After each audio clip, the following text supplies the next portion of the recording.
Bonne année. Bonne année à tout à chacun. Vraiment bonne année. Bonne année. Que la main de Dieu soit Alléluia. avec vous dans cette année, soit une année de grâce, Amen. une année formidable, Yes. dans laquelle réellement les morts vont cesser, dans lesquelles les larmes vont cesser. Alléluia. Nous croyons que cette année, Dieu va encore vous utiliser, va encore nous utiliser Amen. à sa façon et à sa manière. Amen. Réellement, nous voulons que la main tout-puissante d'Élohim puisse être dans nos maisons, dans nos familles également. Que Dieu vous garde ainsi que les membres de vos familles. Et nous vous remercions, vous qui nous suivez nombreux, et vous êtes toujours fidèles à pouvoir écouter vos trois frères que nous sommes. Vraiment que la main de Dieu soit avec vous et que Dieu se rappelle de vous, vous bénisse d'une manière ou d'une autre. Car votre présence est une participation dans cette émission, dans ce moment de plateforme, car cela nous encourage. Il n'y aurait pas de prédicateur s'il n'y a pas d'assemblée. Donc nous croyons qu'il faut avoir de l'assemblée pour qu'un prédicateur puisse également s'exprimer et prêcher. Donc votre présence est une bénédiction pour nous et également l'Éternel ne manquera pas de vous bénir d'une manière ou d'une autre. Vous qui prenez votre temps de pouvoir nous écouter, de pouvoir prier également pour nous d'une manière ou d'une autre, de pouvoir également aussi nous faire venir par les moments de partage, car vous partagez également les vidéos, que les gens qui sont dans les endroits un peu plus lointains puissent écouter la nourriture que Dieu est en train de nous communiquer. Je bénis toute personne qui partage toutes les vidéos que nous faisons, toute personne qui partage également cette vidéo, que réellement Dieu se souvient de vous, car c'est ce qu'on appelle l'œuvre d'évangélisation. Nous sommes limités à un certain nombre, mais à travers les partages que vous êtes en train de faire, il y a encore d'autres personnes qui sont en train d'écouter le message que nous sommes en train de propager. Et que Dieu vous bénisse à travers l'œuvre d'évangélisation que vous êtes en train de faire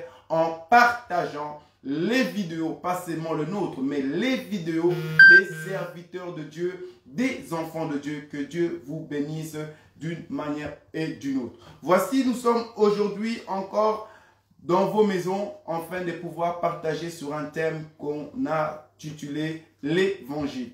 Nous voulons expliquer l'Évangile, nous voulons également évangéliser.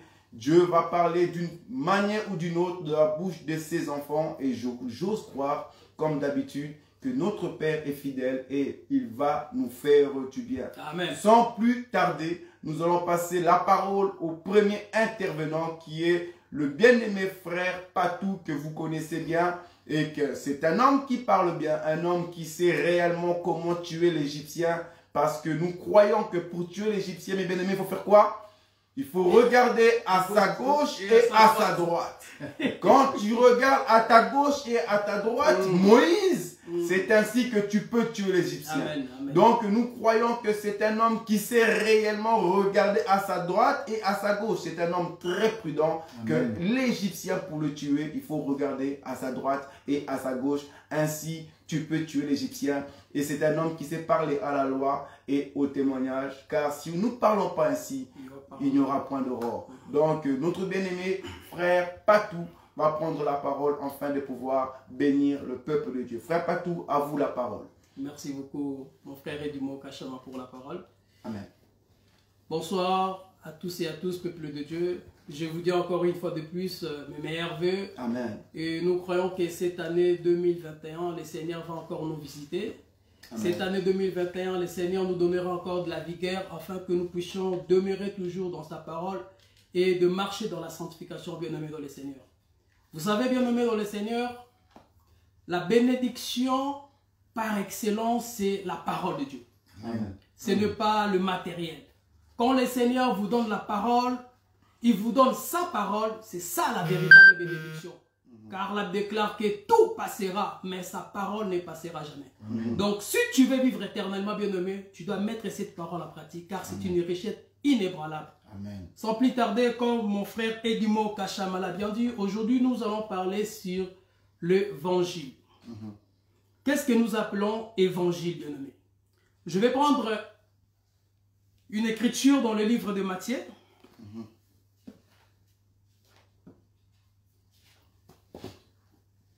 Matthieu 4,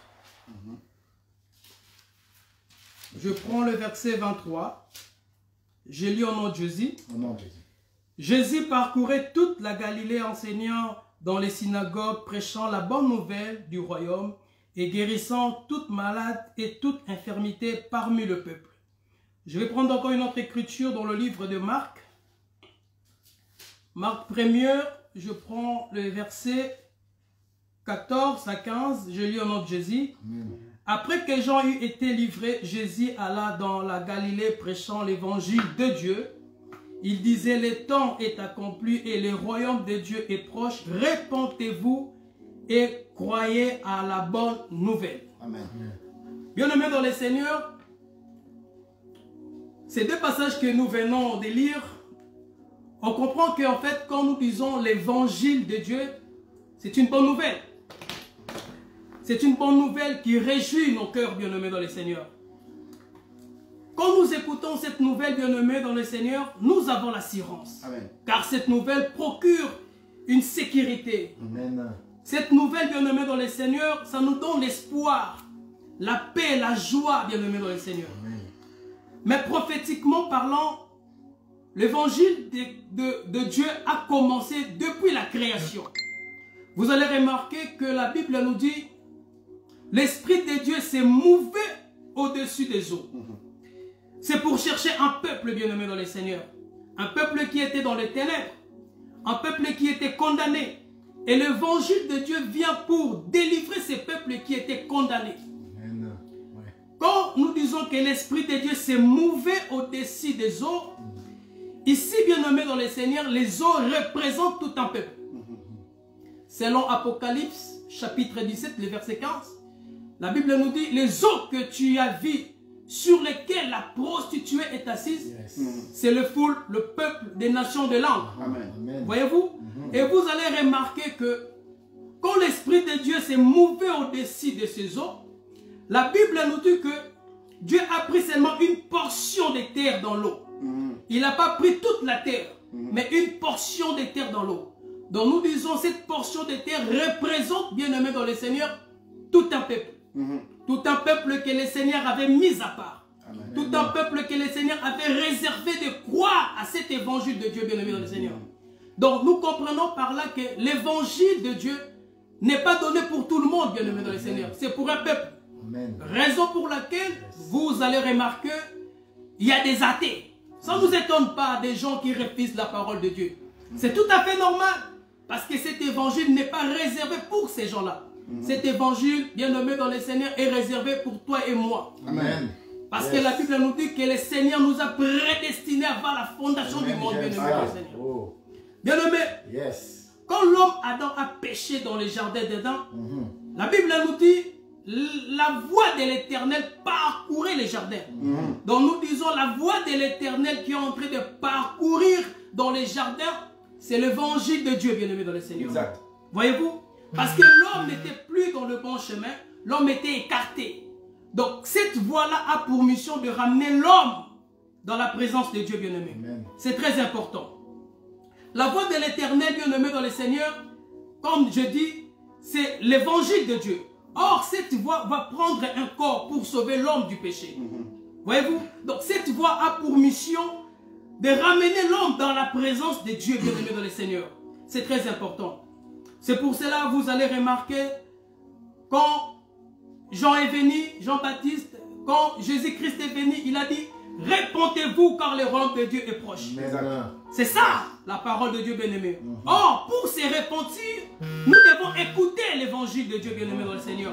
Pour se repentir, nous devons écouter la voix de Dieu.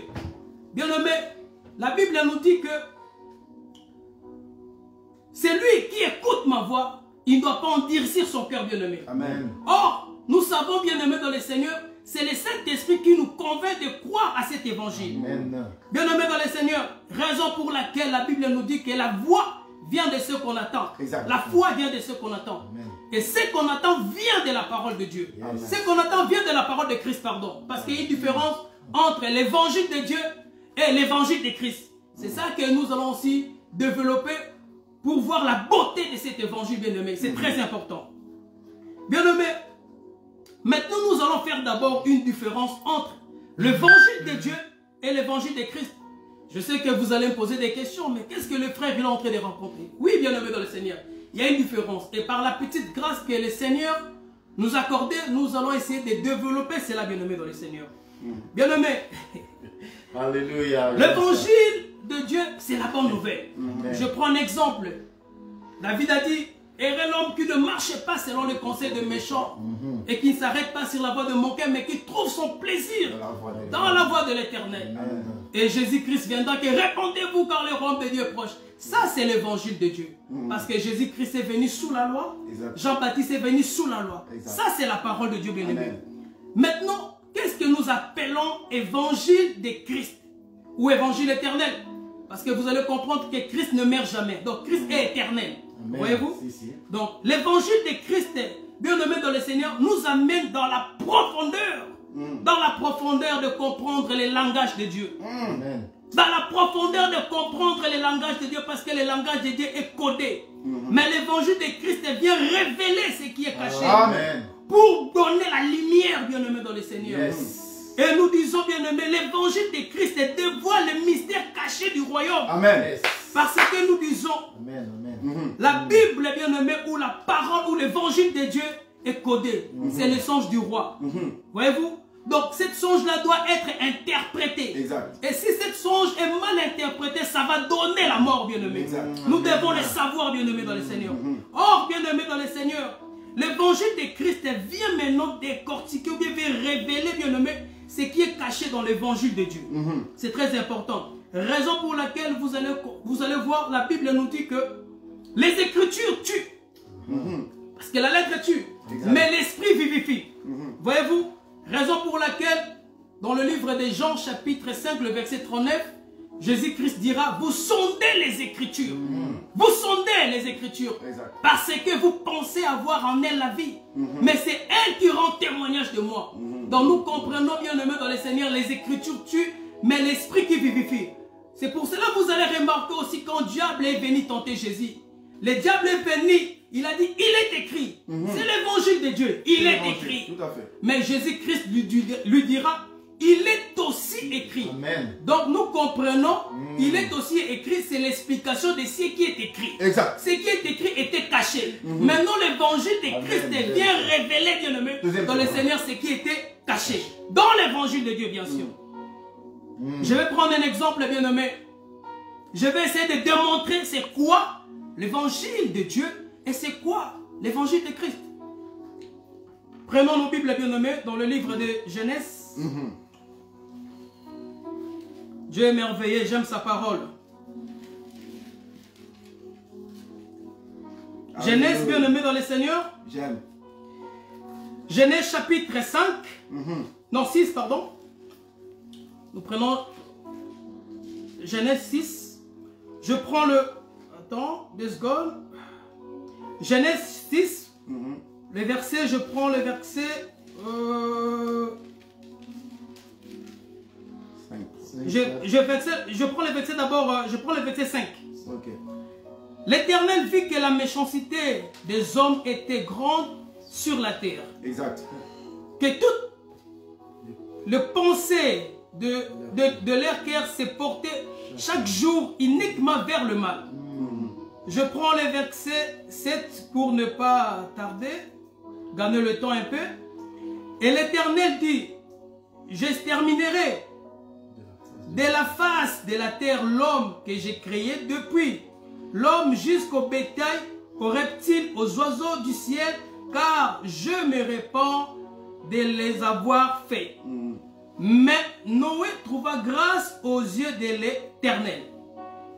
Je vais prendre encore le verset 14.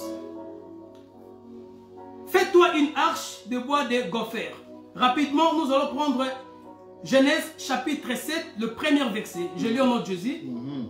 L'Éternel dit à Noé, entrez dans l'arche, toi et toute ta maison, car je te vis juste devant moi parmi cette génération. Bien-aimé, ça c'est l'évangile de Dieu. Parce que nous allons faire la différence entre l'évangile de Dieu et l'évangile de Christ. Ne soyez pas pressés, bien-aimés, vous allez bien manger. Alléluia. Amen. Amen. Bien-aimés dans le Seigneur, l'Éternel vit que la méchanceté de l'homme, bien-aimé, était grande sur la face de la terre. Dieu a dit à Noé, fais-toi une arche. Bien-aimé, nous voyons ici l'arche que Noé il est en train de faire, c'est pour échapper au déluge, bien-aimé dans le Seigneur. C'est très important. Mais pourquoi Dieu a dit seulement à Noé et pas aux autres? Parce que la Bible nous dit que Noé était intègre. Noé, il craignait Dieu, bien-aimé dans le Seigneur. C'est pour cela qu'il a trouvé cette grâce, bien-aimé dans le Seigneur. J'aime ça. Mon frère t'appelle Boéka, aide-moi à la lecture dans le livre de Matthieu, chapitre 24, le verset 36 à 39. Matthieu, chapitre 24. Nous allons démontrer c'est quoi l'évangile de Dieu et c'est quoi l'évangile de Christ. Verset 36. 36 à 39. À 39. Je lis au nom de Jésus. Amen. Amen. Pour ce qui concerne du jour et de l'heure, personne ne le sait. Ni les anges, ni les anges des cieux, ni les fils, mais le Père seul. Ce qui arriva du temps de Noé arrivera de même à l'avènement du Fils de l'homme. Amen. Car dans le jour qui précédèrent les déluges, les hommes mangèrent et buvaient, se mariaient et mariaient leurs enfants, jusqu'au jour où Noé entra dans l'arche. Et ils ne se doutèrent de rien, jusqu'à ce que le déluge vint et les emporta tous.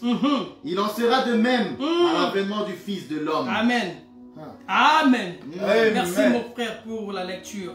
Bien-aimé dans le Seigneur, pourquoi Jésus va dire ce qui arriva du temps de Noé arrivera de la même à l'avènement du Fils de l'homme? Pourquoi Jésus va comparer l'événement qui s'est passé dans le temps de Noé à son événement, bien-aimé dans le Seigneur? Maintenant, l'évangile de Christ doit nous expliquer cette histoire. Parce que cette histoire, nous disons que c'est tout un mystère, bien-aimé dans le Seigneur. Bien-aimé, nulle part dans la Bible, nous avons vu là où Noé a prêché la parole. Noé n'a jamais prêché. Amen. Noir sur blanc, moi, personnellement, j'ai des difficultés de voir là où Noé a prêché la parole. Mais nous disons dans la révélation, Noé avait prêché. La prédication de Noé, c'était l'arche. Voyez-vous, quand Noé il est en train de construire l'arche, bien-aimé, c'est tout un message. C'est toute une prédication, bien-aimé dans le Seigneur. C'est toute une prédication. Voyez-vous, c'est toute une prédication. Nous disons ceci, bien-aimé dans le Seigneur. La prédication de Noé, c'était l'arche. Voyez-vous, la prédication de Noé, c'était l'arche, bien-aimé dans le Seigneur. Mais les gens, ils s'en foutaient complètement. Parce que Jésus a dit, les gens s'est mariés leurs enfants. Les gens, ils s'en foutaient complètement de l'arche. Voyez-vous, bien-aimé dans le Seigneur. C'est la même chose que nous voyons aujourd'hui. Quand les hommes de Dieu prêchent la parole de Dieu, bien-aimé, c'est l'arche de Noé. Voyez-vous, c'est l'arche de Noé. La parole de Dieu, c'est l'arche de Noé. Nous devons croire à l'évangile de l'arche, bien-aimé. Parce que cet évangile, ça va nous sauver. Voyez-vous? Donc l'arche de Noé, c'est la prédication, bien-aimé, dans le Seigneur. C'est pour échapper au déluge, bien-aimé. Voyez-vous? Donc aujourd'hui, les gens, ils s'en foutent complètement, bien-aimé, dans le Seigneur. Et ces gens-là qui s'en foutent complètement de cet évangile, ils vont périr sérieusement, bien-aimé, dans le Seigneur. Bien-aimé, prenez 2 Corinthiens. 2 Corinthiens 4. Donc 2 Corinthiens chapitre 4. 4 au verset. 2 Corinthiens 4, le verset 3. Si notre évangile est encore voilé, il est voilé pour ceux qui périssent, pour les incrédules, dont le Dieu de ce siècle a aveuglé l'intelligence, afin qu'ils ne vissent pas briller la splendeur de l'évangile de la gloire de Christ, qui est l'image de Dieu. Bien-aimé dans le Seigneur, 2 Corinthiens chapitre 4, le verset 3, la Bible nous dit, si notre évangile est encore voilé, il est voilé pour ceux qui périssent. Si l'arche était voilée, c'était voilé pour les gens qui périssent, bien-aimé dans le Seigneur. Bien-aimé, c'est la même chose aujourd'hui. Si l'évangile est voilé, bien-aimé, est voilé pour les gens qui périssent, bien-aimé. Nous n'allons pas périr, raison pour laquelle nous croyons cet évangile. Voyez-vous, il y a des gens qui sont aveuglés par le péché. Il y a des gens qui sont aveuglés par le plaisir de ce monde. Il y a des gens qui sont aveuglés, bien-aimés dans le Seigneur, par les choses abominables, bien-aimés dans le Seigneur. Ces gens-là vont périr parce que l'évangile, ils ne croient pas à l'évangile de Dieu. Ils ne croient pas, bien-aimés, à cette parole qui nous donne la vie, bien-aimés dans le Seigneur. Bien-aimé, c'est bien d'écouter la parole de Dieu. C'est voir l'arche. Parce que les gens voyaient l'arche de Noé. C'est bien aussi de toucher l'arche. Nous disons toucher l'arche, c'est prêcher la parole. C'est bien, bien-aimé dans le Seigneur. Mais pour rentrer dans l'arche, bien-aimé, ça c'est autre chose. Ça c'est la mise en pratique de la parole de Dieu. C'est ça que nous disons que c'est l'étape majeure de la vie chrétienne. Ça c'est l'étape majeure. Entrer dans l'arche, bien-aimé, c'est mettre la parole de Dieu en pratique. Oui, tu peux toucher l'arche, tu peux parler des Écritures, c'est bien. Est-ce que cette Écriture, tu le mets en pratique? Oui, bien-aimé, les gens à l'époque de Noé, ils ont vu l'arche. Bien-aimé, oui, tu nous écoutes parler. Est-ce que cette parole, tu le mets en pratique? Bien-aimé, ça c'était juste pour faire la différence entre l'évangile de Dieu et l'évangile de Christ. Mais apôtre Paul va dire quelque chose de très important dans le livre des 1 Corinthiens. 1 Corinthiens 14, le verset 6. Le frère Boéka, s'il vous plaît. 1 Corinthiens 14, au verset 6. Je lis au nom de Jésus. Amen. Et maintenant, frères, de quelle utilité vous serais-je si je venais à vous parler en langue, et si je ne vous parlais pas par révélation, ou par connaissance, ou par prophétie, ou par doctrine? Amen. Bien-aimé, l'évangile de Christ, nous les présentons en 4 manières. Par révélation, par doctrine, par connaissance et par la prophétie. Cette histoire, je vous ai parlé, c'est par la révélation. Maintenant, je prends un exemple. Si je dis que je vais présenter cette histoire de Noé, dans la prophétie, bien-aimé, je vais utiliser notre langage. Parce que l'évangile de Christ est tellement riche, bien-aimé, dans le Seigneur. Nous disons que Noé avait 3 enfants. Mais prophétiquement parlant, Noé avait 4 enfants. Le 4e enfant, c'était l'arche. Or, nous disons le 4e enfant, c'est Judas, qui doit combattre pour sauver sa famille. L'arche a sauvé la famille, bien-aimée dans le Seigneur. Raison pour laquelle, bien-aimé, dans le livre des Juges, après la mort de Josué, les enfants d'Israël consultèrent l'Éternel. L'Éternel a dit, c'est Judas qui montera pour combattre les Cananéens. Or que le véritable Judas, c'est notre Seigneur Jésus-Christ qui est mort sur la croix de Golgotha, bien-aimé, pour nous sauver la vie. L'arche a sauvé la vie de Noé. L'arche a sauvé la vie des 3 fils de Noé. Cham, là, l'arche a sauvé, bien-aimé. Là, je suis dans la prophétie. Mais si maintenant je vais rentrer encore dans la prophétie encore, nous disons que Noé avait seulement un fils. Le fils là, c'était l'arche. Voyez-vous? Donc, Christ a dit, je suis dans le Père et le Père est en moi. Donc, Noé était dans l'arche et l'arche était Noé. Bien-aimé, vas-y. Jean 3. Jean 3. Verset 17. Jean 3, verset 17. Oh, j'aime cette parole. Jean chapitre 3, verset 17. La vie éternelle. Notre bien-aimé Dorian est là pour écrire pour ceux qui vont lire ou n'ont pas bien entendu le chapitre et le verset. Je vais lire Jean 3. Verset 17. Jean 3, verset 17. Ouais, verset 17. Voilà. Jean chapitre 3. Jean chapitre 3, verset 17. Il dit ceci. Dieu, en effet, n'a pas envoyé son Fils dans le monde pour qu'il juge le monde, mais pour que le monde soit sauvé par lui. Et 18, c'est lui qui croira. N'est point jugé, mais celui qui ne croira pas est déjà jugé parce qu'il n'a pas cru au Fils unique de Dieu. Bien-aimé, le Fils unique de Noé, c'était l'arche. Si tu ne crois pas l'évangile de l'arche, bien-aimé, tu es déjà jugé. Et maintenant, nous allons prendre, regarde, le verset 36. Celui qui croit au Fils a la vie éternelle, et celui qui ne croit pas au Fils ne verra point la vie, mais la colère de Dieu demeure sur lui. Les gens qui n'ont pas cru à cet évangile de Noé, à l'arche de Noé, bien aimé, la colère de Dieu est portée sur ces personnes-là. Voyez-vous, là je suis maintenant dans la prophétie. Mais si maintenant je vais parler par la connaissance, parce que nous avons 4 manières de parler. Par la connaissance, je vais dire que tous les animaux dans l'arche, ils avaient la même nature. Donc nous voyons que si tu étais un bandit, un voyou, peu importe ce que tu étais, mais si tu crois à la parole de Dieu, tu vas voir la nature de Dieu, bien-aimé. Là, je suis dans la connaissance. Voyez-vous? Donc voilà. Donc c'était ça la différence entre l'évangile de Dieu et l'évangile de Christ. Maintenant, bien-aimés dans le Seigneur, posons-nous la question. L'évangile éternel est basé sur quel message? Ou quels sont les éléments qui constituent l'évangile éternel? Quand je dis l'évangile éternel, c'est l'évangile de Christ. Amen. Parce que Christ vit éternellement. Yes. C'est là que j'aimerais asseoir ma pensée, bien-aimée dans le Seigneur. Que le Seigneur m'aide à expliquer ces choses calmement, sans stress. Que le Seigneur vous bénisse. Amen, amen, amen. Bien-aimé, Apocalypse. Apocalypse. Apocalypse 14. J'aime quand le frère Boéka fait la lecture. Hein? Je sens l'onction. Il est bien. Il est tellement bien. Amen. Dis-moi, quel verset? Apocalypse 14, le verset 6. Apocalypse chapitre 14, verset 6. Je vis un autre ange qui volait par le milieu du ciel, ayant un évangile éternel pour l'annoncer aux habitants de la terre, Amen. à toute nation, à toute tribu, à toute langue et à tout peuple.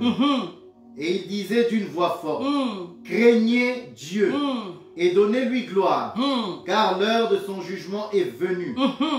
Et adorez celui qui a fait le ciel et la terre, et la mer et les sources d'eau. Amen. Je vis un ange qui volait par le milieu du ciel et un évangile éternel pour annoncer aux habitants de la terre et de toute nation, de toute tribu et de toute langue et à tout peuple. Il disait d'une voix forte, craignez Dieu, rendez-lui gloire. Bien-aimé dans le Seigneur, pour voler, il faut avoir les deux ailes. Et nous allons voir Zacharie 5 qui va nous dire que je vis un rouleau dans le ciel. Donc l'évangile éternel, bien-aimé dans le Seigneur, tu dois faire la différence entre les temps du matin et les temps du soir. La loi et au témoignage, bien-aimé dans le Seigneur. Mais dans cet passage, bien-aimé, nous avons trois informations qui est très capitale. Première, craignez Dieu. Deuxième, donnez-lui gloire. Car, troisième, c'est l'heure de son jugement est venue. Donc, première information, c'est craignez Dieu. Deuxième information, donnez-lui gloire. Et troisième information, l'heure de son jugement est venue. C'est les trois informations qui est très capitale. Que l'évangile éternel, bien-aimé dans le Seigneur, doit nous expliquer ces trois éléments. Bien-aimé, quand la Bible nous dit craignez Dieu, l'évangile de Christ a pour mission de transformer l'homme intérieur afin que l'on puisse avoir la nature de Dieu. L'évangile, bien-aimé, doit te briser. Sans les brisements, bien-aimé, tu ne peux pas craindre Dieu. Amen. Avant de craindre Dieu, bien-aimé dans le Seigneur, tu dois être brisé. C'est très important. Et deuxième, donnez-lui gloire. On ne peut pas donner gloire à n'importe qui, bien-aimé. Avant de donner gloire à une personne, tu dois d'abord connaître cette personne. C'est très important. Et troisièmement, bien-aimé, la Bible nous dit que l'heure de son jugement est venue. Quand Jésus-Christ est venu, bien-aimé, il a utilisé ces trois langages. Il a dit, répentez-vous. Quand nous disons répentance, c'est le salut. Parce que dans le salut, il y a la repentance. Dans le salut, il y a la rédemption. Dans le salut, il y a la conversion. Voyez-vous? Et dans la rédemption, bien-aimé, il y a les rachats. Voyez-vous? Donc quand Jésus-Christ est venu pour nous racheter. Voyez-vous? Jésus-Christ, il a prêché sur le salut. Et deuxième, Jésus-Christ a prêché sur sa doctrine, sur sa personne. Voyez-vous? Donc nous, étant donné que nous sommes ceux de l'évangile de Christ, quand nous présentons l'évangile, bien aimé, l'évangile doit être centré sur la personne de Christ. Si l'évangile n'est pas centré sur la personne de Christ, bien aimé, nous comprenons que c'est du levain. Voyez-vous? L'évangile concerne Christ, bien aimé. L'évangile ne peut pas concerner un individu. Pas du tout. J'aime ça, frère. Et quand Christ dit que j'aime ça. Priez et veillez, car vous ne savez pas l'heure où le Fils de l'homme viendra dans sa gloire. L'évangile est là pour nous préparer, l'Église à la rencontre de son époux. Parce que nous ne sommes pas des terriens, bien-aimés. Nous sommes un peuple qui vient du ciel et nous allons retourner. L'évangile est là pour nous présenter, pour nous montrer comment nous devons craindre Dieu, comment nous devons aimer Dieu, comment nous devons se préparer pour retourner à la maison, bien-aimés. Car nous sommes des passagers. C'est ça l'évangile éternel. C'est ça l'évangile de Christ, bien-aimés. Bien-aimés, nous devons faire attention. Nous devons faire très attention à ce que nous écoutons. Car notre salut dépend de ce que nous écoutons, bien-aimés. C'est très important, nous devons le savoir. Exact. Bien-aimés. J'aime ça.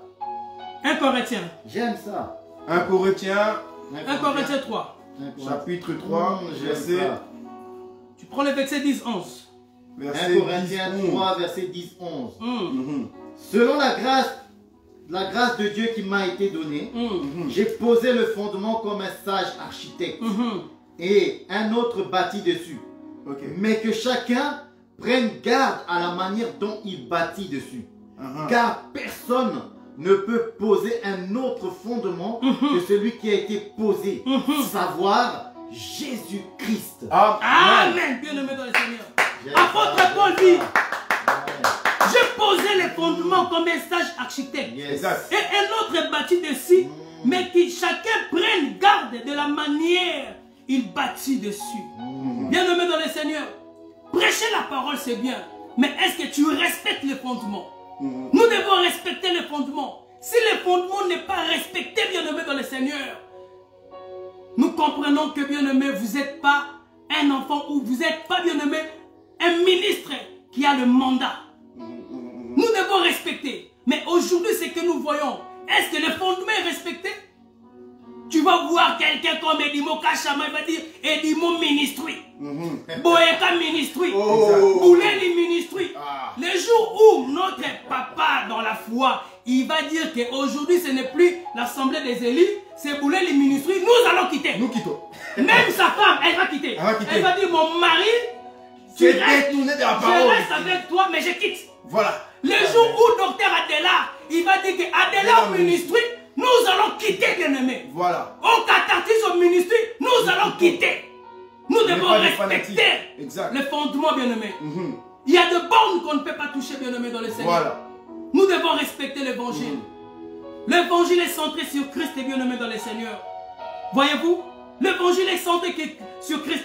Raison pour laquelle l'apôtre Paul dira dans le livre des Galates, chapitre 6, le verset, chapitre 6, le verset, chapitre 1, pardon, le verset 6 à 9, apôtre Paul a dit que je m'étonne que vous vous détournez si promptement. C'est par la grâce de Dieu à celui qui vous a appelé pour passer à notre évangile. Non pas qu'il y ait notre évangile, mais il y a des gens qui vous troublent et qui veulent renverser l'évangile de Christ. C'est ça que nous voyons. Les gens troublent l'évangile de Christ par leur message. Les auteurs, des messages bien aimés dans le Seigneur qui ne cadrent pas la parole de Dieu. Le message qui est hors contexte dans la parole de Dieu bien aimé dans le Seigneur. Vous allez voir un homme qui vous parle. Oui, j'ai fait ça, j'ai prié pour un tel. Bien aimé, je suis désolé. Ton voyage, ta bénédiction, c'est pour toi. Oui, nous devons faire la différence entre témoignage et parler de Christ. Amen. Quand tu témoignes Christ, bien-aimé, c'est autre chose. Ça édifie les gens, ce n'est pas mauvais. Mais quand tu présentes Christ, bien-aimé, tu es en train de transmettre la vie. Et cette vie est éternelle, bien-aimé. Nous devons le savoir, bien-aimé, dans le Seigneur. C'est pour cela l'apôtre Paul dira que mon évangile n'est pas des hommes. Oui, Jésus-Christ a dit aussi, ma doctrine vient d'en haut. Ma doctrine n'est pas de la terre. L'évangile de Dieu, l'évangile de Christ, bien-aimé, ne vient pas de l'éternel, bien-aimé, dans le Seigneur. Ne vient pas de la terre, mais vient de l'éternel.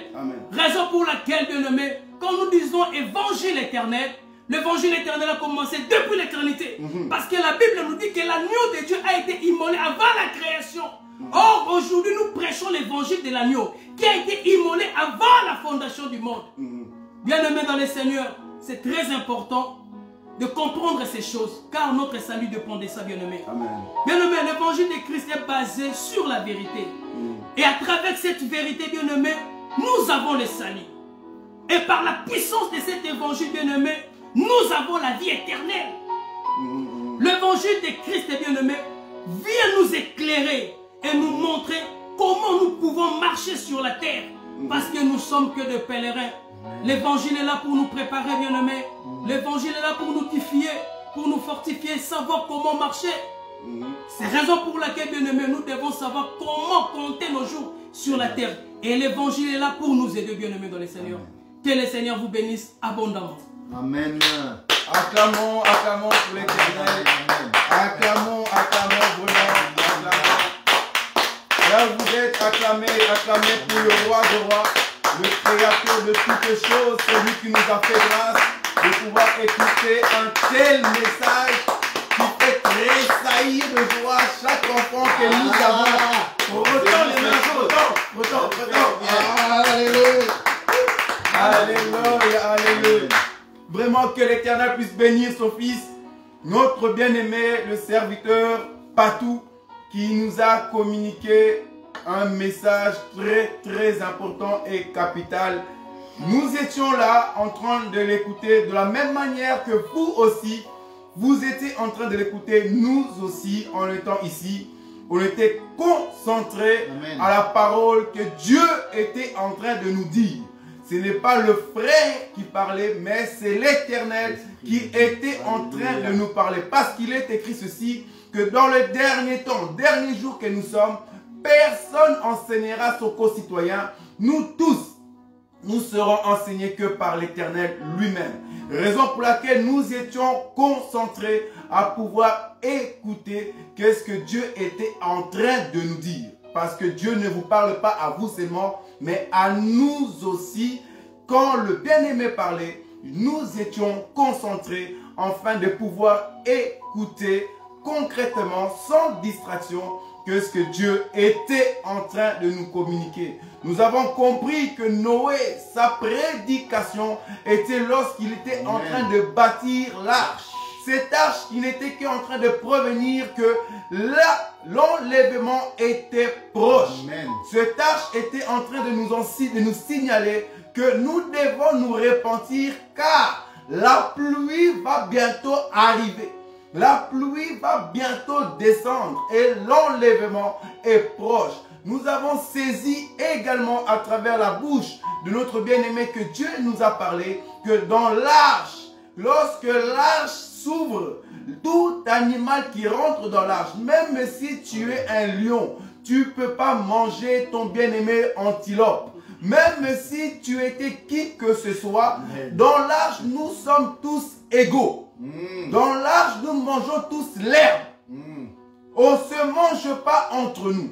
On ne s'insulte pas entre nous. On ne s'attaque pas entre nous. Mais dans l'arche, nous avons tous le même esprit et le même chemin, la même destination. C'est ce que nous avons compris à travers la bouche de notre bien-aimé Patou, que Dieu a vraiment communiqué la sémence aujourd'hui pour nous bénir d'une manière ou d'une autre. Réellement, nous allons sans plus tarder passer au deuxième intervenant de la même manière que ce frère m'a fait tressaillir de joie lorsque je l'écoutais. Même si je fermais ma bouche, au-dedans de moi, l'enfant était en train de tressaillir et l'enfant était en train de grandir. Parce que c'est très important. L'enfant, lorsqu'il rentre, au début, c'est un tout petit morceau. Mais l'enfant doit grandir. Donc, c'est les paroles ainsi qui fait grandir l'enfant. Nous comprenons également qu'on doit faire attention, qu'on ne doit pas être des fanatiques de Edmond Ministry, X Ministry. Nous demandons où est-ce que frère, tu as pioché ces choses. Donc, le bien-aimé était en train de nous dire, revenons à la parole véritable. Amen. Revenons et obéissons aux Écritures. Et arrêtons d'être des fanatiques lorsque tu sais que ton pasteur est en train de se dévier. Arrête d'être fanatique, même si tu l'aimes de tout ton cœur, même si tu l'aimes la personne n'importe comment. Lorsque notre papa, si notre papa dévie, nous quitterons l'assemblée parce que notre salut en dépend. Nous comprendrons qu'il n'est pas dans le même arche que nous et nous quitterons parce que notre vie en dépend. C'est le message que nous avons entendu, un message puissant, un message édifiant. Vraiment bien aimé, que l'Éternel puisse te bénir ainsi que toute ta famille. Nous allons passer sans plus tarder au deuxième intervenant qui est à côté de moi, qui lui aussi était en train de tressaillir. Nous allons l'écouter sans plus tarder. Bien-aimé Boyka, à vous la parole et nous restons concentrés. Amen. Et nous t'écoutons. Amen. Je vous salue au nom de Jésus. Amen. Amen, amen, En tout cas, nous étions très bénis parce que comme le bien-aimé l'a dit, nous avons envie de dire Amen. Nous avons envie de crier. Voilà. Il disait des bonnes choses, des tonnerres, ça nous faisait du bien.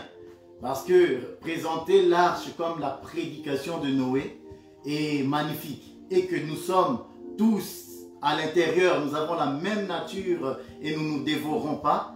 Bon, le frère Kachama a tellement fait un bon résumé que je ne m'attarderai pas dessus. Que Dieu te bénisse, mon frère. Alléluia. Amen. Que Amen. Dieu rajoute encore. Amen. Qu'il Amen. rajoute Je encore. reçois. Amen. Au nom de Jésus. Amen. Amen. Recevons.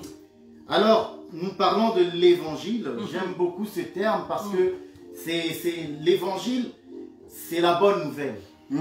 Dieu ne nous annonce pas une mauvaise nouvelle. Donc, Dieu veut que tu saches qu'il t'annonce quelque chose de bien, de merveilleux. L'évangile, c'est merveilleux. Parce que l'évangile, c'est pour ta restauration, c'est pour le salut de ton âme, c'est pour que tu comprennes que Dieu t'a pardonné. Pourquoi? Parce que on va commencer à lire. Je vais commencer à lire et puis je m'expliquerai par la suite. Amen. Je vais prendre le livre de Romains.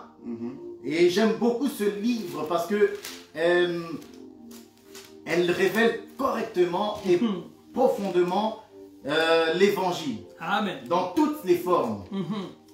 Je vais lire le chapitre 1. Paul dit ceci. Paul, serviteur de Jésus-Christ, appelé à être apôtre, mis à part pour annoncer l'évangile de Dieu, qui avait été promis auparavant de la part de Dieu par les prophètes dans les Saintes Écritures. Romains combien pour les bien-aimés au cas où Romains qui- Romains 1 à partir du verset 1. Amen. Et qui concerne son fils, né de la postérité de David selon la chair, et déclaré fils de Dieu avec puissance, selon l'esprit de sainteté, par sa résurrection d'entre les morts, Jésus-Christ notre Seigneur, par qui nous avons reçu la grâce et l'apostolat pour amener à son nom, à l'obéissance de la foi, tous les païens. Je vais m'arrêter là, c'est long. J'aime beaucoup cette parole parce que Paul commence déjà par nous dire que il vient pour annoncer l'évangile de Dieu. Cet évangile concerne son fils. Cet évangile concerne le Christ. Elle ne concerne pas n'importe qui. Elle ne concerne pas Moïse. Elle ne concerne pas Abraham. Car toutes ces personnes, vous verrez qu'en réalité, ont une portion de ce que Christ va accomplir. Il dit, l'évangile de Dieu qui a été promis auparavant de la part de Dieu par les prophètes. Donc, l'évangile, cette bonne nouvelle, a été préfiguré, annoncé par les prophètes. Dieu a annoncé cet évangile par les prophètes. C'est ça qu'on appelle l'évangile de Dieu que mon frère a tellement bien expliqué. Alors je ne vais pas m'attarder dans l'explication de l'évangile de Dieu. Je ne veux pas faire aujourd'hui cette différence-là. Je vais prendre juste le terme évangile. Amen. Le Dieu de Christ éternel. Amen. On va tout mettre ensemble. Amen. Amen. Amen. Donc cet évangile a été préfiguré par les prophètes, par des histoires, par des personnages. Et ces personnages, tous, on appelle ça Christ. Ils sont tous des oins de Dieu. Quand on parle du oin, on parle de Christ. La vie d'Abraham révèle une portion que Jésus va accomplir. Que Joseph révèle une portion que Jésus va accomplir. Parce qu'en réalité, Jésus, c'est lui le Christ. Amen. Amen. Il va accomplir tout ça. Et il n'y a pas que les hommes. J'ai pris les hommes, mais il y a aussi des Déborah, des Esther. Donc, quand on parle de Christ, on ne parle pas des hommes. On parle de toutes ces femmes-là aussi qui ont été des Christ. Parce qu'il y a des femmes qui sont des Christ. Mais ça ne nous dit pas que la femme a certains droits dans l'Assemblée des saints. Non, je ne suis pas là aujourd'hui, mais j'en parlerai une autre fois. Là, je parle de Christ qui accomplit ce que les hommes ont accompli et ce que les femmes ont accompli. Amen. Parce qu'en réalité, en Christ, il y a ces deux natures-là. Amen. Amen. Il dit, concernant son fils, né de la postérité de David. Amen. Amen. Donc, nous voyons que ce Christ, cet enfant qui va naître, il va être né de la postérité de David. Il est donc roi.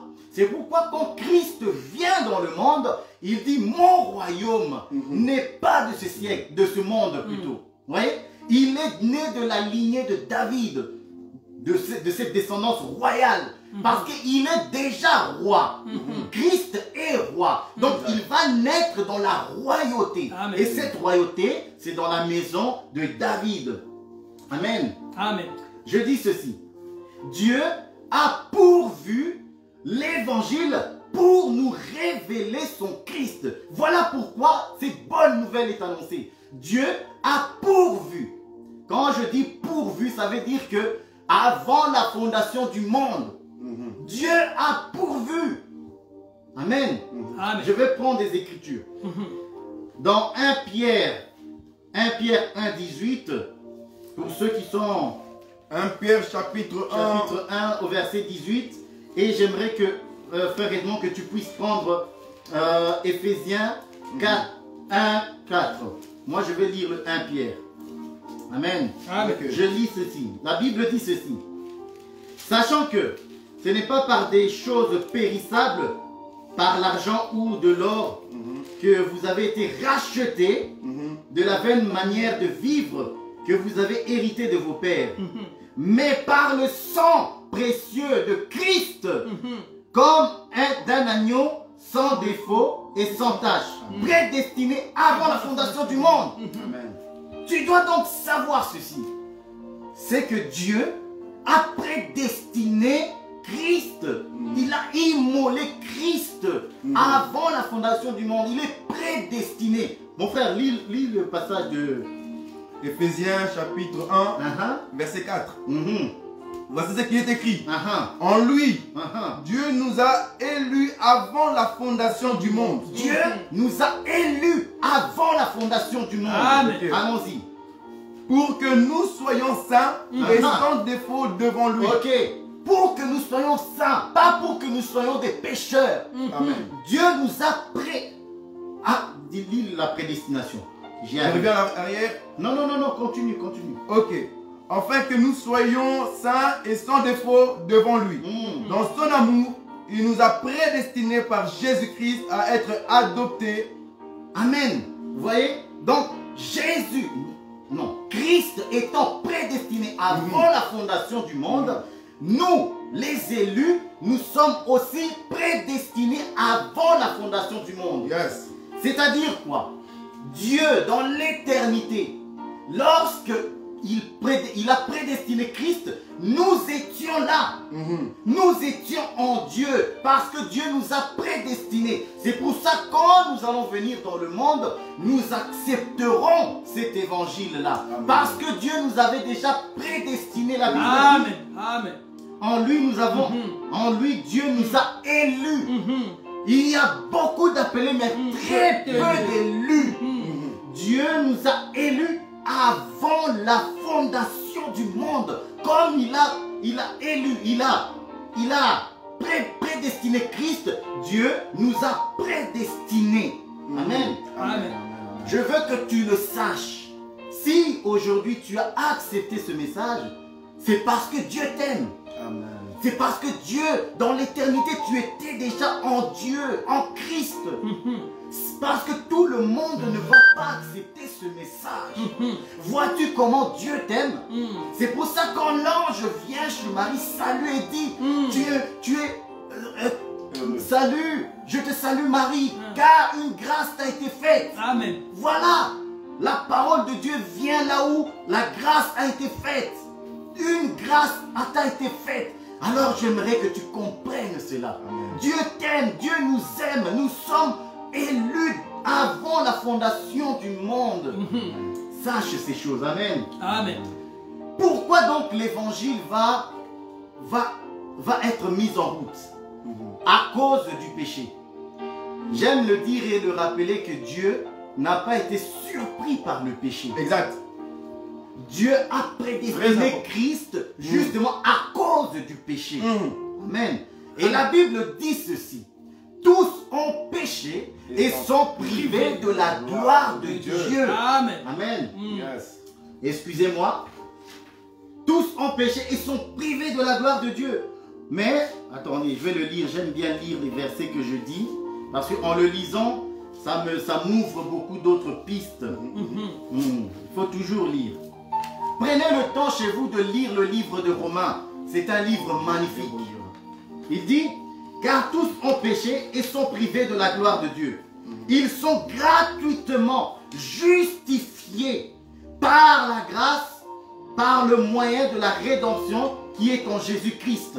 Vous voyez? Amen. Donc, dans l'évangile, nous allons voir plusieurs choses qui se trouvent. Pourquoi? Parce que l'évangile, c'est pour la restauration de l'homme. Ah, j'aime ça. Parce que le péché nous a séparés de Dieu. Amen. Ok? Dans l'évangile, nous allons retrouver la restauration, le rachat, la rédemption. Nous allons retrouver des éléments comme... Attendez, que je trouve les mots. Des éléments comme le salut, la guérison, la délivrance, le pardon des péchés. Pourquoi le péché? Parce que le péché nous a séparés de Dieu. Alors l'évangile va nous ramener à Dieu. Amen. Alors en quoi consiste-t-elle l'évangile? Lorsque nous parlons de l'évangile, il faut tenir compte que nous allons parler de la mort, de l'ensevelissement et de la résurrection. Amen. Voilà ce que c'est l'évangile. En quoi consiste l'évangile? La mort. Pourquoi? Parce que la Bible dit le salaire du péché, c'est la mort. Donc il faut traiter le problème du péché. Il faut donc détruire le péché. Amen. Amen. Nous allons l'évangile va traiter l'ensevelissement. Parce que et la nature d'Adam, cette nature doit être ensevelie, enterrée, détruite pour qu'elle ne fasse plus de dégâts. Amen. Voilà l'ensevelissement. Donc enterré. C'est pourquoi d'ailleurs, vous verrez que dans Romains 6, c'est lui qui le traite très bien. Il dit, Romains 6 combien? Romains 6 à partir du verset 1. Que dirions-nous donc?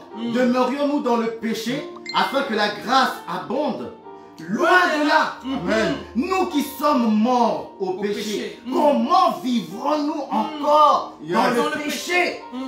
Et ignorez-vous que nous tous qui avons été baptisés en Jésus-Christ, c'est en sa mort que nous avons été baptisés. Nous avons donc été ensevelis, vous voyez ça? Avec lui par le baptême en sa mort, afin que comme Christ est ressuscité des morts par la gloire du Père, de même nous aussi, nous marchions en nouveauté de vie. Voilà, nous avons les éléments qui rassemblent l'évangile. Donc la mort, l'ensevelissement et la résurrection. Alors pourquoi la résurrection? Parce que la nature divine va prendre place désormais. Amen. Dans la vie de ceux qui croient, de ceux qui acceptent le message de l'évangile, le message du salut. Donc, tous ceux, l'évangile, excusez-moi, tous ceux qui vont accepter l'évangile vont mourir parce qu'ils vont, en acceptant l'évangile, à un moment donné, tu vas prendre des décisions. La décision de t'engager dans le baptême. La Bible dit c'est un engagement d'une bonne conscience. Consciemment, étant renouvelé par la parole de Dieu, tu sauras, parce que tu as le Saint-Esprit, que je dois passer par là. Je dois mourir, être enseveli avec lui afin de ressusciter. Si tu ne fais pas ces choses-là, tu ne peux pas hériter avec lui. Amen. Il le dit à Nicodème, non, il faut que vous naissiez de nouveau. Voilà. Alors maintenant, il faut que vous naissiez d'eau et d'esprit. Donc, nous voyons la mort, l'ensevelissement et la résurrection. C'est ça l'évangile. Comme Christ est mort, nous mourrons. Comme il a été enseveli, nous sommes ensevelis. Comme il est ressuscité, nous ressusciterons. Comme il a un corps glorieux, nous aurons ce corps glorieux. Alors, c'est quoi le fond du message de l'évangile de Christ? Dans le message de Christ, nous allons trouver le pardon du péché, la sanctification, la justification, la rédemption, le rachat, la guérison, parce qu'il y a la guérison. Il y a cette passion. Amen. Nous avons l'héritage et la vie éternelle. Amen. Vous voyez, parce que quiconque a accepté la parole de Dieu, la parole étant Dieu lui-même, cette personne devient éternelle. Amen. Amen. Bon, pour parler de l'éternel, j'aimerais faire une différence. Tout esprit est éternel. Yes. Mais tout le monde n'a pas la vie éternelle. Donc, tout esprit est éternel, c'est-à-dire quoi? Il y a des gens qui seront ressuscités pour aller vers la perdition, vers en enfer. Excusez-moi de le dire, mais je le dis comme ça. En enfer, dans la géhenne. Il y en a qui ressusciteront, il y en a qui ne mourront même pas, qui seront enlevés avec Jésus. Et il y en a qui seront ressuscités pour hériter la vie. Et nous voyons cela dans le parabole du riche et de Lazare, le sein d'Abraham et le lieu du tourment. Ce n'était qu'un petit aperçu. Exact. La réalité est bien pire que ça. Ah oui. Amen. Alors, comme je l'ai dit, nous voyons les éléments qui vont composer l'évangile. Donc, il y a le pardon, le rachat. Nous parlons de la sanctification, de la justification. Et je vais vous parler d'un message que j'aime beaucoup. Et j'espère que chacun d'entre nous va se retrouver. Ésaïe 61. Chacun d'entre nous va se retrouver. Et... oh, j'aime ça. Voici ce que dit Ésaïe dans le chapitre 61. Lisez-le. C'est merveilleux. Dieu est merveilleux. Il dit ceci. Verset combien, papa? Au verset 1. Il dit... Ésaïe 61, verset 1.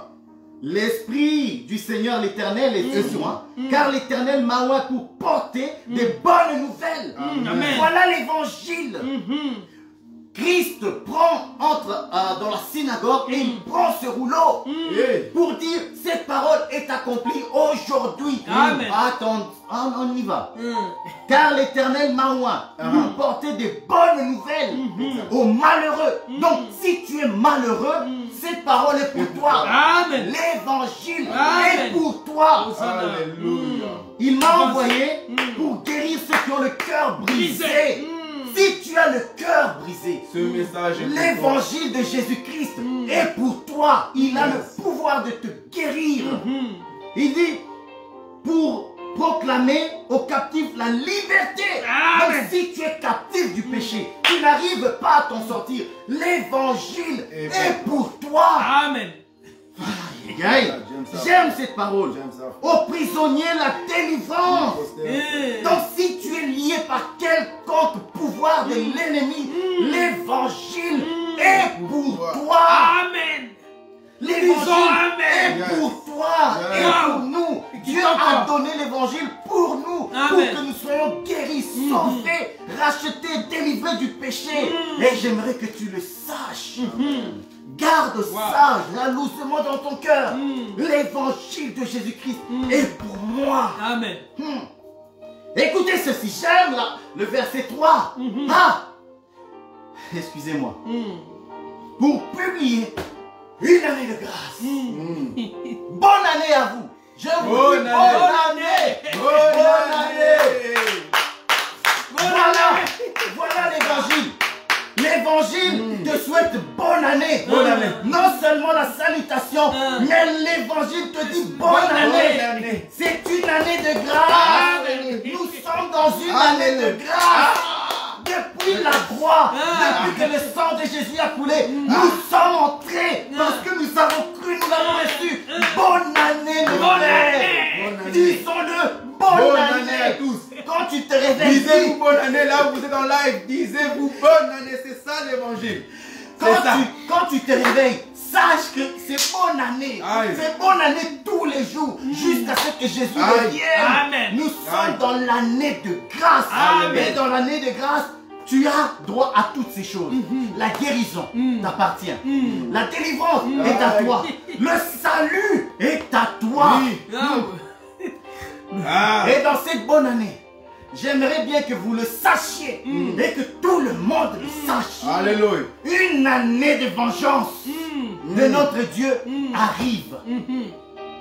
Pendant que nous sommes dans l'année de grâce, entrons dans l'arche comme mon frère a dit. Entrons dans l'arche. Ne soyons pas incrédules. N'endurcissons pas nos cœurs. La Bible dit, si tu entends ces paroles, n'endurcis pas ton cœur. Ne sois pas incrédule. Parce que la parole parole de Dieu est bonne. C'est une bonne nouvelle pour toi, pour le salut de ton âme, pour ton éternité. Bon. Amen. Amen. Amen. Amen. Amen. Amen. Amen. Nous allons prendre 2 versets, puis j'aurai terminé. Parce que j'aime beaucoup rester dans cette ambiance de bonne année. Parce que j'aimerais que chacun d'entre nous sache que nous sommes dans la bonne année de Dieu, pas des hommes. Nous allons prendre le livre de Pierre. 1 Pierre. Bonne année, mon frère. Bonne année. Bonne année, bonne année. Bonne année, bonne année, bonne année. Sachez qu'il vous aime beaucoup. Amen. Bonne Il année. vous aime. Merci, Bien aimés, nous sommes dans l'année de grâce. Dieu nous a donné une bonne année, une Amen. nouvelle année. Aujourd'hui, tu peux recommencer avec Dieu. Relève-toi. Relève-toi. De là où tu es, relève-toi. Reçois Amen. le pardon de Dieu. Dans Amen. l'évangile, il y a le pardon. Amen. 1 Pierre. Mm. Excusez-moi. Bon, dites-moi si j'ai débordé parce que je dois respecter. Continue, papa. Ok. Continue. Non, vous pouvez dire que j'ai... Continue, papa. Ok. Nous pouvons Ok. continuer. Bon. Ta parole, c'est ma parole c'est sa parole. Nous Amen. sommes dans le même bac. Amen. Continuons, papa. Je m'arrête là. Bonne année, mes frères. Bonne année. Acclamons pour l'éternel. Acclamons pour l'éternel. Acclamons pour l'éternel. Bien-aimés, acclamons pour l'éternel. Acclamons. C'est merveilleux, ces choses. C'est merveilleux. Acclamons Cette parole pour est l'éternel. bonne. Acclamons pour l'éternel. Acclamons. Il est bon et merveilleux. Il est bon et merveilleux. Je vous dis qu'il est bon et merveilleux. Je suis dans la joie, mes frères. Ah non. Amen. Ah, Amen. voilà. Amen. Frère, acclamons encore, s'il vous plaît. Non, il est bon. Il est bon, il est bon. Donnez-moi la parole de Il Dieu. est bon, il est bon, il est bon. Nous c'est bon. Il est bon vraiment d'être dans la présence de Dieu. Il est bon d'écouter les tels messages réellement qui nous fortifient. J'aime beaucoup écouter mes bien-aimés et vraiment concentré dans lesquels où je me trouve. Je ne suis que dans la joie de passer ce moment ensemble avec eux. Et j'ose croire de tout mon cœur que réellement quelqu'un est béni parmi ce live. Nous disons toujours, et je le répète et je le dirai toujours, l'objectif, c'est pas que tout le monde puisse comprendre le message du frère Patou, Boïka, frère Edmond. Non, l'objectif, si une seule personne a pu remettre sa vie en ordre avec le Seigneur, notre mission, elle est faite. Si une personne qui était en train de boiter dans l'œuvre de Dieu, à travers le live que nous avons fait, cette personne a repris sa vie en main et a repris la vie de prière, la vie de sanctification, l'envie de chercher encore dans la profondeur et aller dans les eaux profondes. Notre mission, notre objectif est accompli. Je ne suis pas là pour me montrer. Le frère n'est pas là pour se montrer. Le bien-aimé n'est pas là pour se montrer. Celui qui nous justifiera, celui qui nous bénira, celui qui nous donnera notre salaire, ce n'est pas vous, mais c'est l'Éternel qui nous donnera notre salaire. Notre travail à nous, c'est de communiquer ce que Dieu a mis dans notre cœur. Notre travail à nous, c'est de relever un bien-aimé, afin qu'il continue encore dans sa marche. Notre travail à nous, c'est de fortifier encore une soeur, un frère, une maman, un papa, de le remettre encore dans ce chemin qui est un chemin tortueux, un chemin difficile, qui n'est pas donné à tout le monde. Et mon bien-aimé a pu préciser, c'est prédestiné que nous sommes là. Parce que ce n'est pas tout le monde qui continuera cette marche. Elle est tellement difficile, tellement lourde, qu'à des moments même, tes propres frères, ta propre famille t'abandonne dans cette œuvre, dans cette marche. Ta bien-aimée femme peut te dénigrer. Ton mari peut t'insulter parce que tu as reçu le Seigneur Jésus et tu es en train de suivre cette démarche-là. Tu es en train de suivre un homme que tes yeux n'ont jamais vu, mais par la foi, ton cœur est en train de tressaillir pour lui. Et la Bible déclare, heureux ceux qui ont cru sans avoir vu. Yes. Nous n'avons pas vu cet homme. Alléluia, Jésus. On n'a pas vu son visage. Alléluia. On n'a pas vu sa taille. Mais notre cœur l'a saisi. Notre cœur l'a vu. Et aujourd'hui, nous sommes attachés à cet homme. Nous croyons fermement à cet homme. Et nous lui avons donné notre jeunesse. Nous lui avons donné notre vieillesse. Nous lui avons donné notre corps. Nous lui avons donné nos pensées. Nous lui avons donné notre travail. Il passe premièrement parce que cet homme a saisi notre cœur. Et ce chemin, c'est un chemin de larmes. Parce que nous rencontrons aussi les déserts. C'est un chemin difficile. Et j'ose croire, si quelqu'un par le message de mes bien-aimés a pu se saisir et continuer la marche du désert, je ne suis que béni. Amen. Je ne suis que béni. On n'est pas là pour demander des offrandes, des dons, des dîmes ou quoi que ce soit. Nous sommes là pour refortifier, pour encourager, pour relever un frère, pour relever une sœur. Et également moi de même, en étant près du frère, je ne peux que rentrer dans ma maison et remontrer encore de la prière. En écoutant mon bien-aimé, je ne peux que rentrer chez moi encore en lisant la Bible parce que leur présence m'a béni. Et vous aussi, en nous écoutant, si l'Éternel vous parle, c'est notre bénéfice. Et j'aimerais vous dire que mes bien-aimés ont tellement bien parlé. J'aimerais que nous puissions après rentrer dans un temps de prière. Lorsque j'aurai terminé un petit message, je ne vais pas essayer d'être long, mais j'essaierai seulement de fortifier un bien-aimé. Mon bien-aimé a touché que le salaire du péché, c'est la mort. Mais le don gratuit de Dieu, c'est la vie éternelle en Jésus-Christ de Nazareth. Bien-aimé, regarde ta marche. Regarde là où tu te trouves. Est-ce que c'est le chemin dans lequel l'Éternel a préparé pour toi? Relève-toi et continue la marche. Notre bien-aimé nous a enseigné ici que Noé est en train de bâtir l'arche. Parce que Noé est en train de signaler que l'enlèvement est proche, que le jugement dernier est là, que l'Éternel, le véritable mari, la pluie est en train d'arriver. La pluie va descendre bientôt. Analyse-toi. Nous n'avons pas besoin que tu puisses mettre des likes. On n'a pas besoin que tu puisses partager les vidéos. Si ton cœur n'a pas été touché, nous gagnerons rien du tout. Nous gagnons rien dedans. Même si en mettant des likes, cela nous fortifie, cela nous encourage. Mais ta vie à toi, où elle se trouve, ta démarche à toi, où il se trouve, tu es encore avec cet homme qui t'amène dans l'impudicité. Tu es encore avec cette femme qui t'amène dans l'impudicité. Tu es en train de marcher gauche et à droite. Tu pleures matin, midi, soir parce que tu es encore dans l'alcool, parce que tu es encore dans la masturbation. Ta marche est mauvaise. Bien-aimé, notre frère a dit que Noé est en train de bâtir l'arche. Que Noé est en train de bâtir l'arche. Et il y a encore certains animaux qui ont entendu et qui sont en train de rentrer à la porte parce qu'ils savent que non, la forêt ne nous sauvera pas. Je peux rester dans la forêt, mais ce n'est pas la forêt qui va me sauver. Mais c'est cette l'arche-là qui va me sauver. Notre frère nous a enseigné ici qu'il y a la prédestination. Notre frère nous a enseigné que le salaire du péché, c'est la mort. Notre frère nous a prêché qu'il faut chercher la sanctification et que l'évangile est un message de la bonne nouvelle. Mais est-ce que réellement tu es un message de la bonne nouvelle, toi qui as reçu l'évangile? Parce que nous devons voir l'évangile dans ta vie. Nous devons contempler l'évangile dans ta vie. Ça ne doit pas être un slogan, mais tu dois vivre dans l'évangile.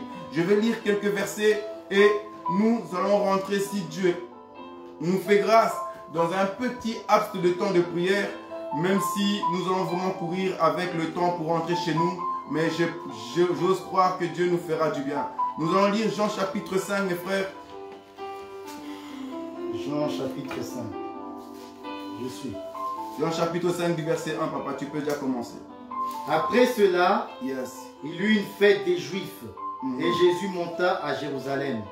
Or, à Jérusalem, près de la porte des brebis, il y a une piscine qui s'appelle en hébreu Bethesda et qui a 5 portiques. Sous ces portiques étaient couchés un grand nombre de malades, des aveugles, des boiteux, des paralytiques qui attendaient le mouvement de l'eau. Car un ange descendait de temps en temps dans la piscine et agitait l'eau. Et celui qui descendait le premier, après que l'eau avait été agitée était guéri. Quelle que fut Jusqu'au sa verset maladie. 11. Amen. Ok. Verset 11. Jusqu'au verset 11. Jusqu'au verset 11. Là se trouvait un homme malade depuis 38 ans. Jésus, l'ayant vu coucher et sachant qu'il était malade depuis longtemps, lui dit, veux-tu être guéri? Le malade lui répondit, Seigneur, je n'ai personne pour me jeter dans la piscine quand l'eau est agitée. Papa, je n'ai personne pour faire quoi? Attendez. Je n'ai personne pour me jeter dans la piscine. Dites avec moi, me jeter dans la piscine. Me jeter dans la piscine. Me jeter dans la piscine. Quand l'eau est agitée. Et pendant que j'y vais, un autre descend avant moi. Un autre fait quoi? Il descend avant lui. Est-ce qu'il a dit un autre est jeté avant moi? Non. Il a dit un autre descend. Continuons. Lève-toi, lui dit Jésus. Prends ton lit et marche. Aussitôt, cet homme fut guéri. Il prit son lit et marcha. C'était un jour de sabbat. Les Juifs dirent donc à celui qui avait été guéri, c'est le sabbat, il ne t'est pas permis d'emporter ton lit. Il leur répondit, celui qui m'a guéri m'a dit, prends ton lit et marche. Que l'Éternel soit loué. Que l'Éternel puisse nous éclairer et nous fortifier, car nous disons qu'aujourd'hui c'est une bonne année, comme notre bien-aimé a enseigné. Voici l'histoire d'un homme malade de 38 ans. La Bible dit au commencement que Jésus venait d'abord de Galilée. Et la Bible dit que, au verset 1, qu'il avait une fête des Juifs. Mais Jésus va quitter cette fête des Juifs pour se diriger à Jérusalem. Jésus a quitté là où il y avait de la joie. Jésus a quitté là où il y avait des gens qui se rassemblaient. Là où il y avait des amitiés. Là où les gens partageaient leur nourriture et leur boisson. Là où les gens festoyaient. Jésus a quitté cet endroit-là. Jésus a quitté cet endroit-là. Or, c'est cet endroit-là que toi et moi nous aimons. Là où se trouve la joie, nous aimons cet endroit. Là où se trouvent des personnes qui se réjouissent. Là où il y a la famille. Là où il y a des amis. Là où il y a à manger et à boire. C'est les endroits où nous aimons. Mais voici un homme. Voici cet homme qu'on appelle Jésus-Christ de Nazareth. Il quitte ce lieu-là. Or qu'il devait rester dans ce lieu-là. Mais lui, il quitte ce lieu. Et la Bible nous dit qu'il s'est dirigé là où se trouvait une piscine qu'on appelle piscine de Bethesda. Et cette piscine-là, la Bible détaille que c'est là-bas où se trouvaient des paralytiques, des malades, des aveugles, des muets, des sourds, de toutes sortes de maladies. Mais qu'est-ce que Jésus-Christ fait là-bas? Lui qui vient d'une maison de fête, lui qui vient là où les gens se réjouissaient. Mais il se dirige là où il y a la maladie. Il se dirige là où les gens sont en train de pleurer. Là où les gens sont seuls et abandonnés. Mais c'est là où cet homme de Nazareth est en train de se diriger. Et je me pose la question, pourquoi tu vas vers là? Reste avec les gens qui s'aiment. Reste avec les gens qui fêtent. Et la Bible me dit que cet homme n'est pas venu pour des bons portants. Cet homme n'est pas là pour ceux qui se réjouissent, mais il est là pour les malheureux, comme Ésaïe 61 nous dit. Il est là pour les gens qui sont dans l'abomination, les gens qui sont attristés, les gens qui sont en train de pleurer, les gens qui sont abandonnés, comme vous et moi. Le monde nous a rejetés, le monde nous a abandonnés, mais cet homme a quitté le lieu de fête. Cet homme a quitté là où il y avait de la joie. Et il est descendu pour toucher les gens comme toi et moi. Qui étaient malades de l'impudicité. Qui étaient malades de boîtes de nuit. Qui étaient malades de l'alcool. Ils étaient malades de la masturbation. Ils étaient malades de la polygamie. C'est là que le Seigneur Jésus-Christ se dirige. Là où toi, nous critiquerons. Là où toi et moi nous allons critiquer ces personnes. Là où les gens allaient nous critiquer. Eux, ce sont des personnes abandonnées. Eux, ce sont des personnes paralysées. Eux, ce sont des pécheurs. Mais c'est là où cet homme de Nazareth, cet homme de Galilée, c'est là-bas où il se dirige. Il ne se dirige pas là où il y a la fête, mais il se dirige là où justement il y a le deuil. La Bible dit, vaut mieux aller dans une maison de deuil qu'aller dans une maison de festin. Voici cet homme en train d'accomplir cette écriture. Et les Écritures nous disent dans le livre de Ecclésiaste chapitre 7 verset 4 que le cœur des sages est dans la maison de deuil, mais le cœur des insensés se trouve dans la maison de festin. Jésus, en tant qu'homme sage, il sait que non, les gens qui sont en deuil, c'est eux qui ont besoin d'aide. Mais les gens qui sont dans le festin, eux n'ont pas besoin d'aide. Eux, ils sont entourés des membres de famille. Eux, ils sont entourés des amis. Ils sont là avec des copains, copines. Ils sont là avec de l'alcool. Ils sont en train de se réjouir. Mais Jésus, lui qui est la joie, lui qui est la bonne nouvelle, la lumière du monde, il ne peut que éclairer dans le ténèbre. La lumière n'éclaire pas là où il y a déjà une lumière, mais la lumière éclaire là où il y a le ténèbre. Le médecin va là où il y a la maladie, afin de pouvoir nous guérir. Voici cet homme de Nazareth en train de se diriger et quitter la fête pour se diriger là où tu te trouves, là où les gens t'ont insulté. Toi qui es stérile, là où les gens t'ont insulté, toi qui n'as point de mari, toi qui es célibataire, toi qui n'as pas de femme, là où les gens t'ont insulté, voici cet homme, il est en train de se diriger vers ces genres de personnes-là. La Bible me dit ceci, bien aimés frères, que cet homme-là, il était malade. Il était à la piscine de Bethesda. Mais Jésus va s'approcher de lui et va lui demander, veux-tu être guéri? Je vais aller très vite afin de pouvoir qu'on puisse rentrer dans un temps de prière. Je voulais vraiment décortiquer beaucoup de choses, mais je sens en moi que nous devons rentrer dans un temps de prière. Donc je vais raccourcir vraiment ce message pour que nous puissions prier ensuite. Parce que je sens dans mon cœur que Dieu veut encore parler à une personne pendant ces moments de prière que nous allons faire. Voici cet homme, Jésus-Christ demande à cet homme, veux-tu être guéri? Mais cet homme répond, Seigneur, je n'ai personne. Moi, j'ai personne. Mais cette personne avait 38 ans de maladie. Donc, minimum d'années, il a fait 38 ans. S'il était né en étant malade, il aurait fait 38 ans. Si la maladie l'a atteint au cours de son parcours, autour de son âge, il a au-dessus des 38 ans. Est-ce que cet homme n'a pas connu un cousin?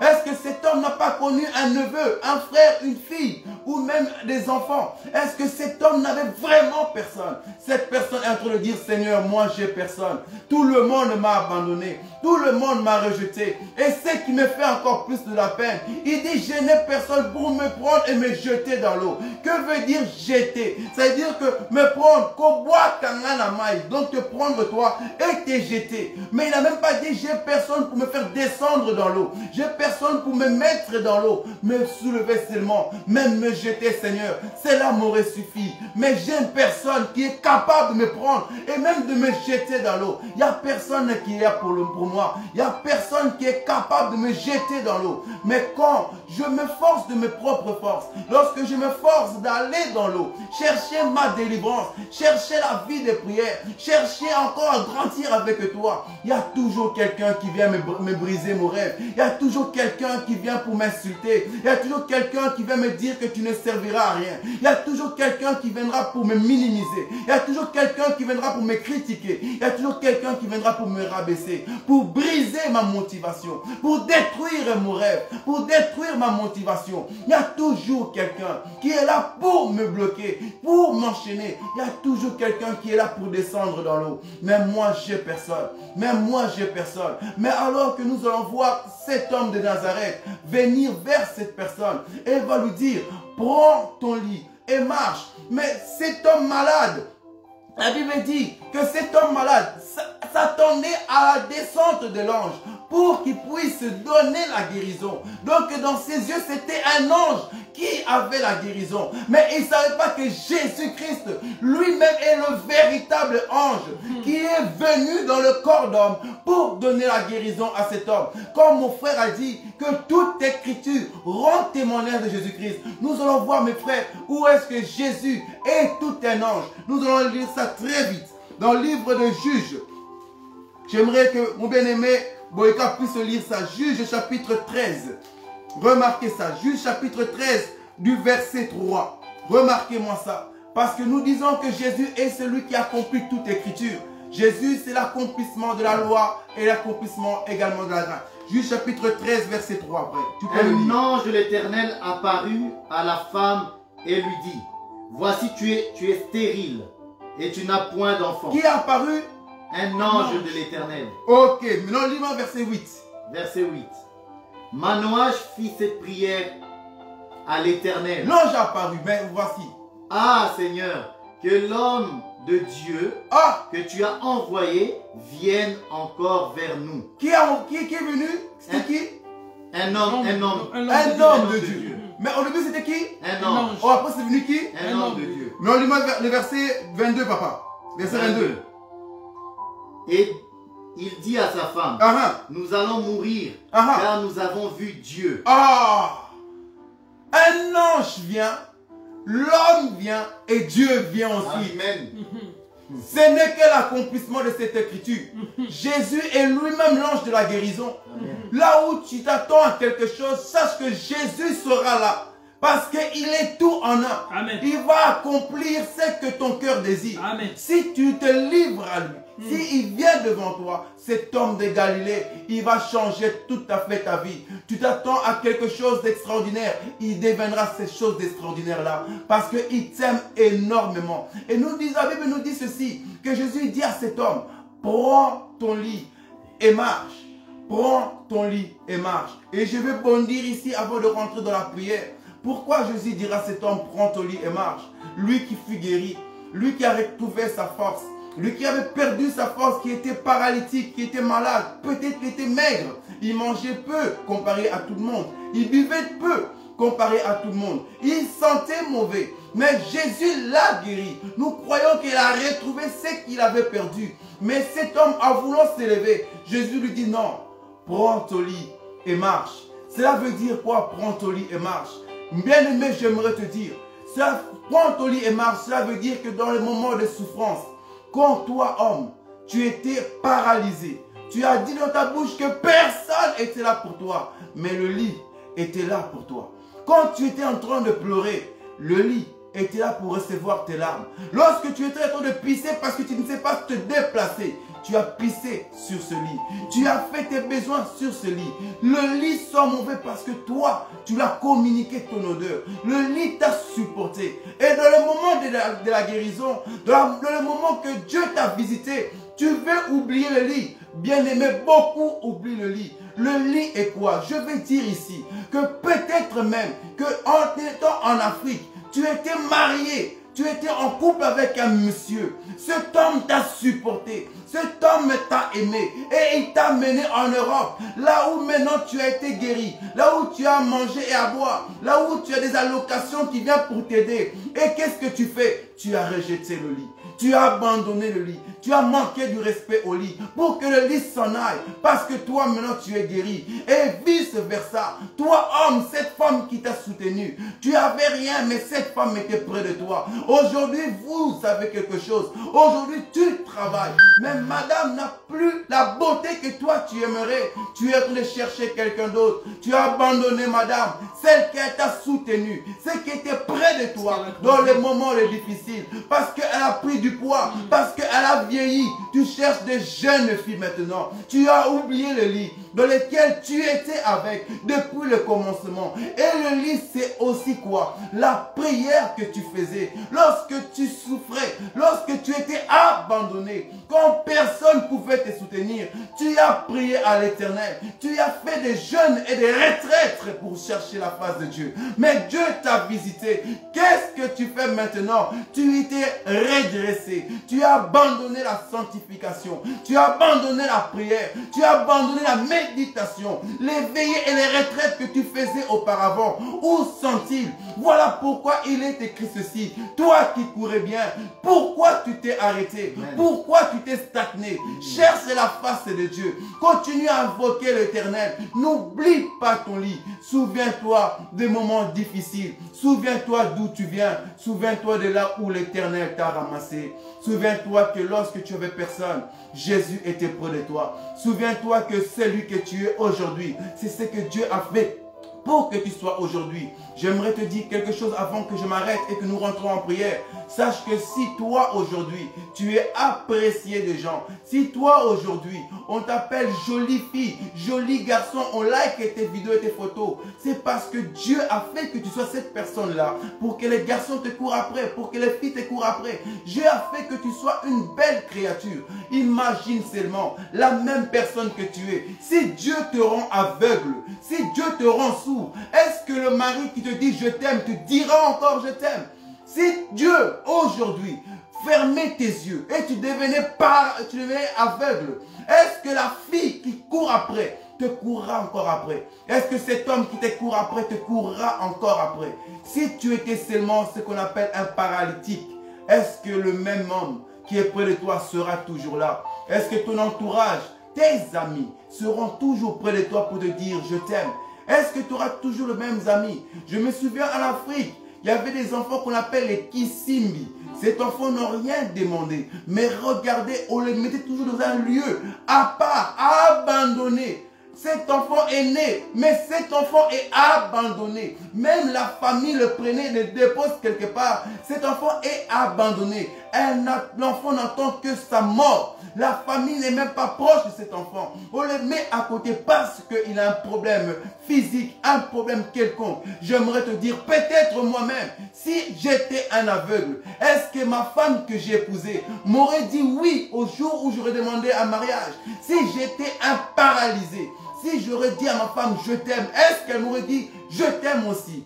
Je ne sais pas et je ne le pense pas. Parce que l'homme a toujours un critère qui aime chez toi. Et si cette chose s'en va, l'homme aussi peut s'en aller. Mais il y a un homme qui n'abandonne jamais. Il y a un homme qui ne nous rejette jamais. Et c'est cet homme-là que nous tapons le cœur. C'est cet homme-là que nous aimons. Et c'est pour ça que nous le servons. Malgré que nous sommes jeunes, malgré que nous sommes beaux, nous ne sommes pas moches, mais nous mettons notre beauté de côté et on fléchit les genoux en train de chercher cet homme. Parce que nous savons et nous avons cru que c'est le seul qui nous aime réellement. Amen. Le cœur de l'homme est mauvais. L'homme peut changer, mais Jésus ne changera pas. Voilà pourquoi nous l'aimons et nous le rendons grâce et nous le glorifions. Et ensemble avec mes frères, nous acclamons le Dieu d'amour. Nous acclamons le véritable mari. Nous le glorifions. Nous les exaltons. Nous les louons parce que c'est le véritable mari. Nous le prions. Gloire à l'Éternel, nous le roi. Papa, nous te disons merci, Seigneur Jésus. Parce que tu es le créateur de toutes les choses, ô Père éternel. Papa, si nous sommes ce que nous sommes aujourd'hui, c'est parce que tu nous as aimés le premier. Parce que tu nous as prédestinés. Parce que tu nous as mis à part, Seigneur Jésus. Même si on était né des paralytiques, ton amour n'aurait point changé. Ton amour n'aurait point changé pour nous. Papa, c'est l'amour que tu as fait pour nous, papa. Tu es mort à la croix avant que je naisse.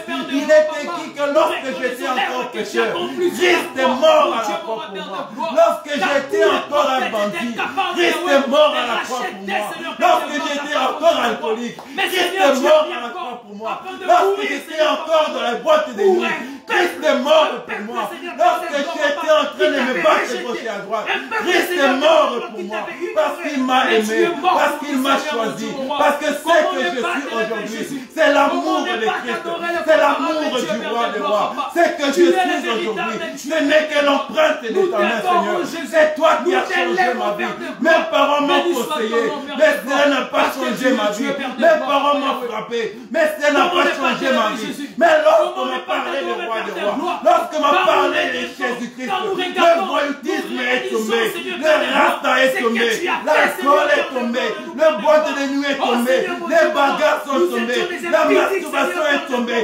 l'orgueil est tombé, la jalousie est tombée, la haine est tombée, parce que le véritable mari, je l'ai reconnu, j'ai connu cet homme qui m'aime tellement, cet homme qui m'a choisi, cet homme qui m'a mis à part, cet homme